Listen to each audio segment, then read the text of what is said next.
আমার তো স্নান করা হয়ে গেছে, কিন্তু মেয়ে আমার সাথে স্নান করবে না, ওর মামার সাথে করবে। তো মামা গতকালে ছিল না, তো আজকে এসেছে, তো বড় মামার সাথেই স্নান করবে, ছোটো মার সাথে করবে না, বড় মামার সাথে করবে। তো এদিকে দেখো ফের নেমে পড়েছে, দেখো সে স্নান করতে নেমেছে। সীতমা ভালো লাগছে?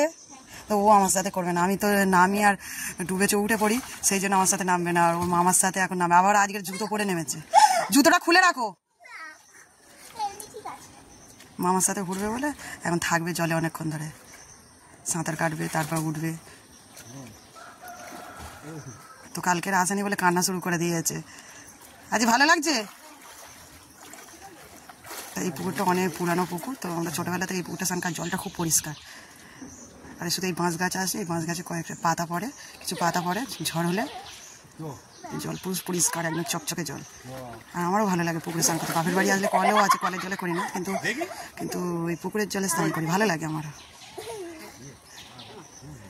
তো মামা বলছে মাঠের মা, হ্যাঁ পুকুরের মাঝখানে ওকে রেখে দিয়ে চলে আসবে,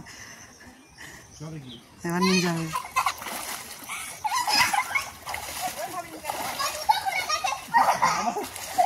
জুতোগুলো বেঁচে পড়েছে।